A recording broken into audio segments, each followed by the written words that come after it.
And energetically, we're oscillating between kind of the nervous system that's overwhelmed and the nervous system that's on a high frequency. And that oscillation is important so that we're not like down and then up and then down. And that's, I think, the biggest thing that happens in our community is that we have this high, but we don't necessarily know how to take that frequency and that energetic vibration and move it into action towards our business.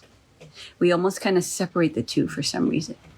Right? And that's the biggest thing I see. And that's why I want to give you a container that brings those aspects of ourselves really close together and implement very close to when we freed up the energy. Because if we wait too long, or we don't have a kind of processes to hold the oscillation, we're going to go right back into our status quo, right?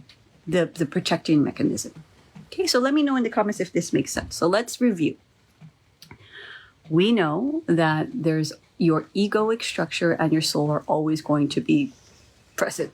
That's just not, so we may as well accept that now. And trust me, as you go closer and closer, the layer of your ego becomes very thin, and the veil of that almost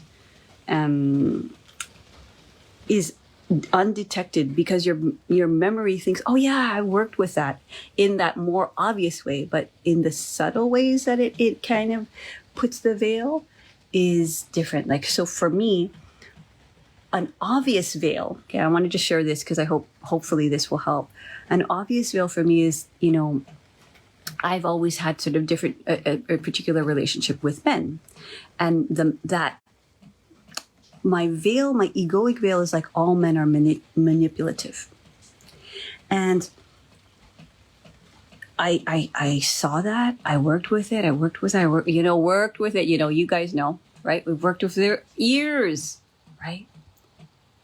But just recently, after decades and decades and decades of working with this, that veil was still subtly there.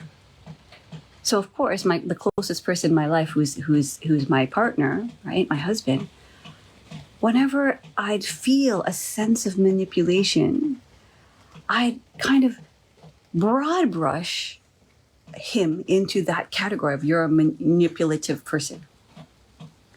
Do you see? And it was so subtle that I didn't even realize I was doing that. So here's the thing. We can continue to look at our patterns over and over and over again. But it's really important also to see the fruition of working with our pattern for so long that sometimes we don't even realize we're not there anymore. And sometimes we get in, I call this a healing loop. We get so used to knowing the pattern that we think that pattern is still there when it's actually not there anymore. So I finally let go of that thinnest veil. And what started to happen is I was able to kind of receive him in his totality, in his ego structures and in his soul. Because here's the thing, everyone's going to have egoic structures and soul. And it's all like this interesting mirror projection that we're constantly like projecting onto each other.